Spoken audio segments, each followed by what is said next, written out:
जब अवाम खुद फैसला कर लें कि उन्हें इंतशार नहीं बल्कि रोजगार चाहिए तो फिर 8 फरवरी जैसी नाम नहाद फैसला कुन कॉल भी तारीख के कूड़ेदान में इस तरह गिरती है कि इसकी आवाज तक सुनाई नहीं देती।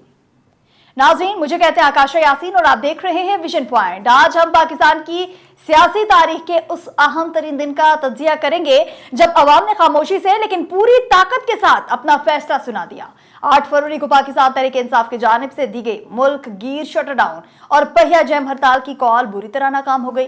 जिस एहतजाज को फैसला कुन मार्का कहा जा रहा था, जिसे इनकलाब का आगाज बताया जा रहा था, वो अवामी सतह पर कहीं नजर ही ना आ सका। अब कराची से खैबर तक देख ले, बाजार खुले रहे, ट्रांसपोर्ट चलती रही, फैक्ट्रियां रवा दवा रहीं और कारोबार मामूल के मुताबिक चलता रहा।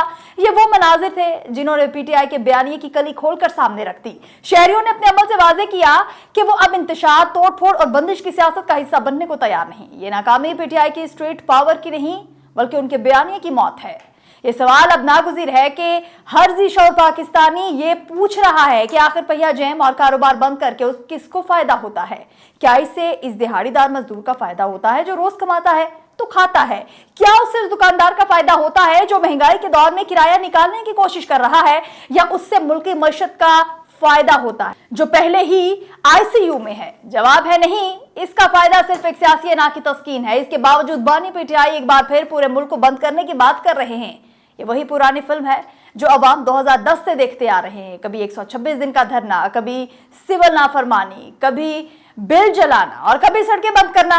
ये धमकियों, बंदिशों, तसादुम की सियासत अब अपनी अफादियत खो चुकी है। पाकिस्तानी अवाम अब इस मनफी तर्ज सियासत से तंग आ चुके हैं। वो जानते हैं कि हड़ताल का मतलब उनके बच्चों के मुंह से निवाला छीनना है। इसलिए 8 फरवरी को अवाम ने किसी डंडे के जोर पर नहीं बल्कि अपने शऊर के जोर पर अमली तौर पर शटर डाउन की कॉल को मुस्तरद कर दिया। यह खामोश मगर इंतहाई ताकतवर रद्द-ए-अमल इस बात का सबूत है कि लोग मुल्क को मफलूज करने की बजाय इस्तेहकाम और मामूल की जिंदगी चाहते हैं। वो चाहते हैं कि मुल्क चले, रुके नहीं। अवाम ने साबित कर दिया कि उनके लिए उनका मुल्क और उनके रोजगार किसी भी सियासी पार्टी के एजेंडे से ज्यादा मुकद्दिम है। ऑपोजिशन अब तक सब कुछ आजमा चुकी, जलसे, जुलूस, सोशल मीडिया मुहिमात, बैनुल-अक़वामी लॉबिंग और अब हड़ताल, मगर नतीजा क्या निकला? सिफर। अब वक्त आ गया कि पीटीआई की क़यादत होश के नाखून ले। एहतजाज और सड़कों की सियासत का रास्ता बंद हो चुका। अगर वाकई सियासत करनी है तो इसका रास्ता पार्लियामान से होकर गुजरता है। ईवान में आए, दलील से बात करें, मसाइल का हल निकालें। मुल्क अब मजीद हड़तालों और धरनों का मुतहम्मिल नहीं हो सकता।